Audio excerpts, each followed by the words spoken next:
My name is Captain Koome, and I'm here at the Nairobi area DCI headquarters. I've been summoned to come and shed light on what I know about the death or the killing of my lawyer, Mr. Mbobu.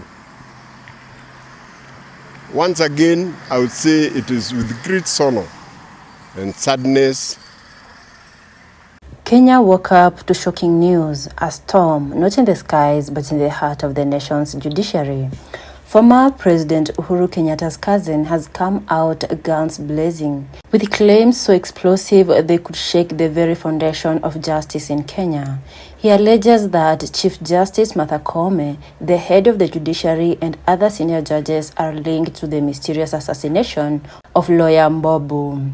In his words, they are chilling. He said, "Wanasema kitanilamba." Me and the late Charlo, we were dealing with what I can call a criminal enterprise, composing of senior judges in this country, led by the Chief Justice, Martha Koome, Supreme Court judges, Mohamed Ibrahim, Joki Dongo. Before we even talk about the accusations, let's talk about the man at the center of it all, lawyer Mbobu. Mbobu wasn't just any lawyer. He was a respected figure in legal circles, known for handling some of the most sensitive cases in the country: corruption scandals, political disputes, and the ever-dangerous land cases. He had a reputation, fearless. He didn't bow to pressure. He didn't bend for bribes. And in a system where money and politics often dictate outcomes, that made him a dangerous man to many powerful individuals. But his bravery came at a cost. Reports say Mbobu had received multiple threats before his death. Threats warning him to step aside, to stop digging, to stay quiet. Yet, like many truth seekers in Kenya's history, he refused to be silenced, and that perhaps sealed his fate. The details of Mbobu's death are clouded in suspicion. Was it a random act of crime or a carefully orchestrated hit? Many believe it was no coincidence, that Mbobu was targeted because of the cases he was working on, cases that touched the nerves of Kenya's most powerful figures. And this is not new. Kenya's history is littered with names of truth-tellers who were silenced. Robert Ouko, Jacob Juma, too many journalists, activists, and whistleblowers to count. Each time the pattern is the same. They receive threats, they refuse to back down, they die mysteriously. And investigations, they vanish into thin air. So the question is, did Mbobu's death follow this same dark pattern? Social media, somebody saying, "We mzee, kitakulamba."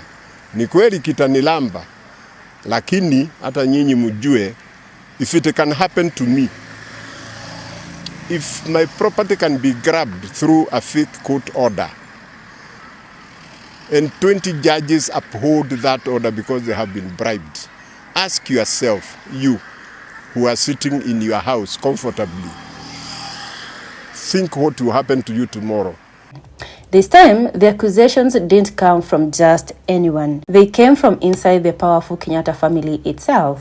Uhuru'S cousin stood before cameras and accused Chief Justice Martha Koome and senior judges of being part of a deadly alliance. His words were heavy. He spoke of dangerous friendships between judges, politicians, and even criminal networks. And then that phrase, "Wanasema kitanilamba." Those behind this act, he claimed, were so confident, so untouchable, that they believed nothing could ever happen to them. It was not just an accusation, it was a bombshell. Because when someone from the Kenyatta family points fingers, the entire country listens. But the real question is, why now? Why speak out at this moment? And could it be that he knows more than he is willing to reveal? To understand why these accusations are so shocking, you need to know who Martha Koome is. Martha Karambu Koome made history as the first female Chief Justice of Kenya. Her rise was celebrated. A woman who had fought for justice, who had defended human rights, who had represented the marginalized. She was seen as a symbol of progress. So when her name is dragged into this assassination storm, it feels almost unthinkable. Could the same person who fought for justice now be accused of shielding injustice? Her allies were quick to dismiss the claims. They said the allegations are baseless, that they are part of a political game meant to destroy the image of the judiciary. But denial alone does not erase suspicion. Kenyans are left asking, is this just another smear campaign, or is there something darker lurking in the shadows? This is not just about one lawyer, one judge, or one assassination. This is about the entire justice system of Kenya. For years, Kenyans have complained of corruption in the courts, cases delayed, files that disappear, justice that is bought, not earned. And now with the death of Mbobu, the accusations feel heavier. Because if lawyers are not safe, if judges themselves are accused of colluding with criminals, then what hope does an ordinary Kenyan have when they walk into the courtroom?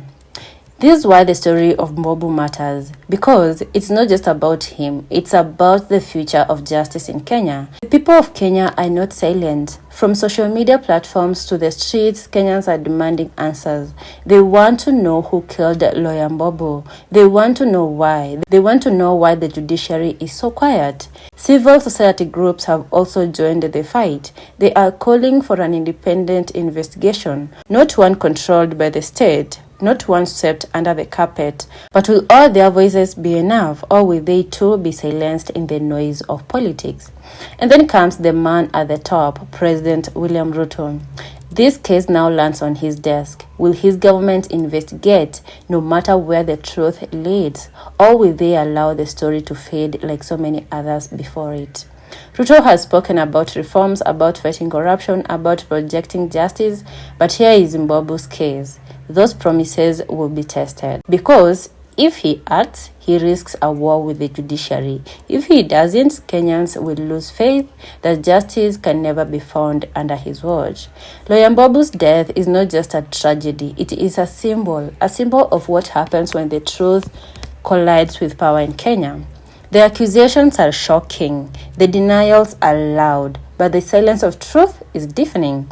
Was Mbobu silenced because he knew too much? Are the guardians of justice themselves compromised? We may never have the answers, but what we do know is this: the people of Kenya will not stop demanding the truth, because justice is not a privilege, it is a right, and until justice is served, the storm over lawyer Mbobu's death will not end. I cannot pretend to know that. But what I can state is, in my statement, I had said Bob Chalo is my lawyer. And indeed, Bob Chalo was one of my witnesses who was going to give evidence about how various judges have been bribed with a lot of money